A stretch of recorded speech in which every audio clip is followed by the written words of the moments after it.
I don't have to say, oh, I struggled all night and I feel like this and I'm wiped out and the painting was biting me. I don't have to say any of those things that the abstract expressionist said.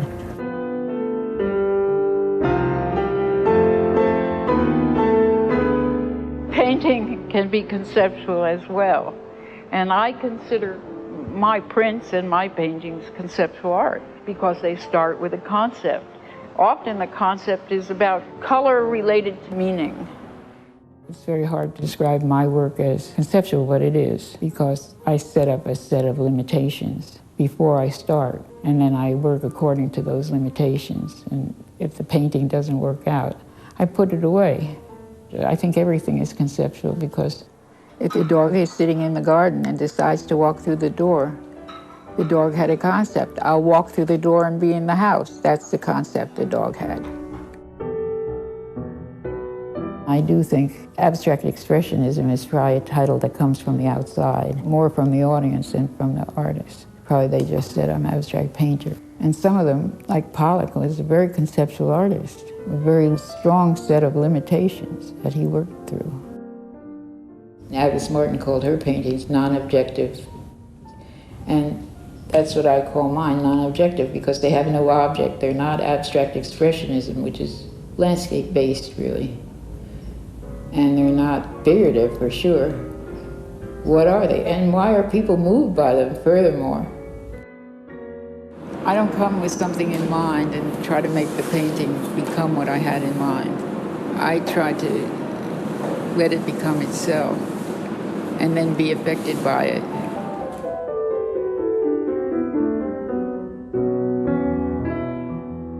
Well, I like to have everything out, all the works that I'm working on. For example, that black painting isn't finished, the red painting is finished, the white painting isn't. So I keep it out for a long time and let the painting tell me when it's done. Like when it says, go away, I'm not hungry anymore, go away, leave me alone, then it's finished. The best ones are where I'm completely not self-conscious. I'm just doing, I'm not attending to what I'm doing. And in the best ones, I can't remember how I mixed the paint because I didn't keep any records, I just did it. Well, my work is very slow. In a way, it has a lot to do with a kind of meditation, waiting until the moment. I always admired the Zen calligraphers, the Zen monks calligraphy. They would drink beer, they would play, they would put their head in the ink and paint with their hair. And they would wait for days, you know, they would meditate for days or drink for days or eat for days, drink and eat, and then just jump up and do it. And I emulate them in a way because I wait for days. I walk around, I have an assistant, and he wonders what I'm doing. I'm not doing anything. It looks like, but I am doing something. I'm waiting.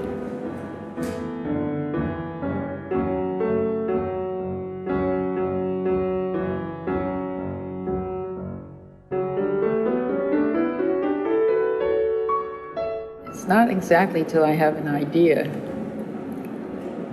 but till, it sounds terrible to say, but until the painting tells me. And it sounds like such a hippy-dippy thing to say, I wait till the painting tells me what color to put on, but I do.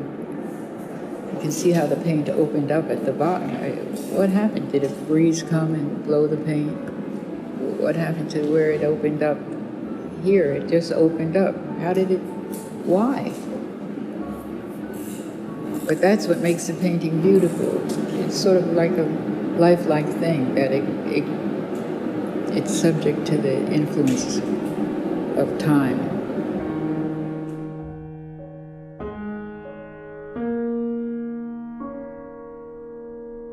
So you see the color under, and what you see on top is the illusion of transparency, but it's a different color, a new color created by the layering.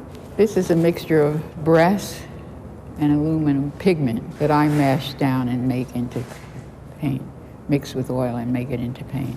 I put the mixture of aluminum and brass on the painting from the top and let it pour down. It dripped down in an irregular way, rather than regularly. And I wanted that irregular pattern, if it is a pattern. I especially love this orange color. It was very hard to mix. You can see the green through the orange. These colors are layered in a way that they're not transparent, but they open up. There's a lot of crackling, so you see the color under. I love that painting, for it really painted itself. I never could have done that if I had planned it. The mistake makes the painting, the misjudgment, the miscalculation. And if you correct a mistake with another mistake, it makes a masterpiece. 2 mistakes are great. 1 mistake corrected correctly, then it's a wreck. But a mistake corrected with another misunderstanding, another mistake. This is my favorite painting in this room at this time. This painting is my experiment with brushstrokes, and it's a combination of poured paint and brushstrokes over poured paint, and then paint poured over the brushstrokes. But everything is very thin and matte finish. I purposely splashed the black paint over the white surface. Then I splashed the white paint over the black surface so that it looks like it happened at once, but it's actually hard to do. It's hard to splash sideways. That's a technical remark. Hard to splash sideways.